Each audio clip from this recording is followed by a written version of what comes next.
The Byzantine and Sassanid Empire forged each other in many conflicts through the centuries, but none of them was as bloody as the War of 602 to 628. These conflicts weakened and exposed both empires. Meanwhile, to the south, the Prophet of Islam Muhammad had united most of Arabia by 630. His successor, Caliph Abu Bakr, started thinking about expansion. In 633, he sent his best general, Khalid ibn al-Walid, to attack the Sassanid Empire. At that time, it seemed like an ant declaring war against a lion, and this is how Persians mistakenly perceived it.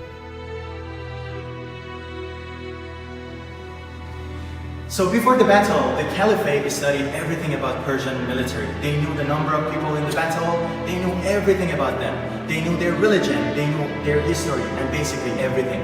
Even they studied words map to consider in which area they are going to use which tragedy.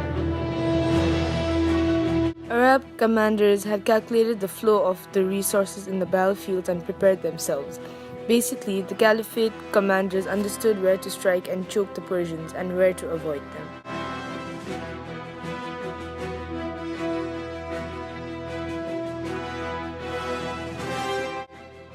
But Persian commanders looked down at Arabs. They view themselves better than them. After all, they have more equipment, they have more resources, they have more experiences, and they have more army. But they forgot that they were not ready for another war. At that time, the Persian Empire was still recovering from the wars with the Byzantine, and the Sassanid Empire was facing an economic decline and heavy taxation on people. Plus, there was a lot of internal rivalry among the powerful people of the empire. So in all their pride, the Sassanid had completely underestimated Arabic and overestimated themselves.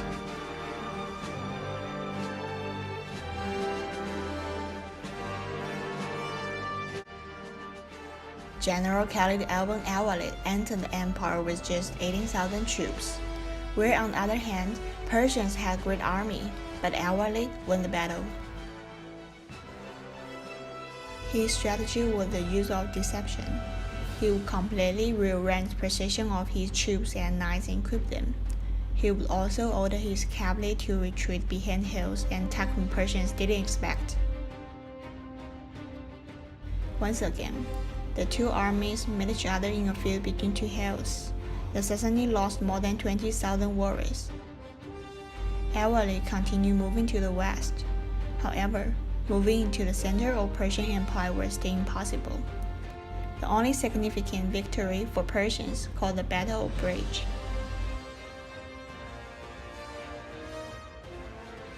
But after 3 years, Arabs returned with an even larger army.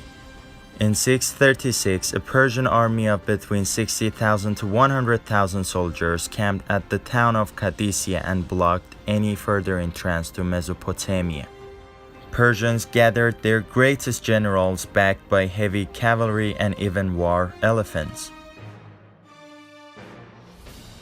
Rostam, the general of Persian army, made the mistake of crossing the river first.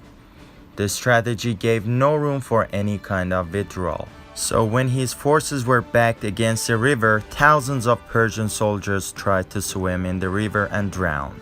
By 641, the Sassanid Emperor Yazgerd III regrouped a new army of about 100,000 soldiers, and they prepared for the battle of the town of Nahavan. And even though Persians were at least 3 times more than Arab army, they lost the battle. In just 2 years, most of Persia were under Arabs' authority. What is interesting about Islamic conquest of Persia is not just the military confrontations, but the mass conversion from Zoroastrianism to Islam. The number of Zoroastrian temples was very limited for such a large country, plus the guidelines weren't clear. Basically, Zoroastrianism was more like philosophy rather than religion.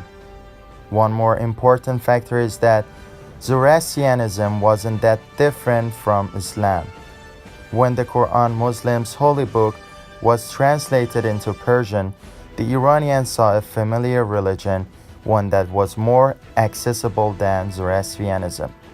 Today, the conquest of Persia is viewed by Iranians both as a blessing as well as a curse. A blessing because it brought Islam, and a curse because their homeland was invaded. The Islamic conquest of Persia also explains the background of Arab-Iranian animosity which still continues today.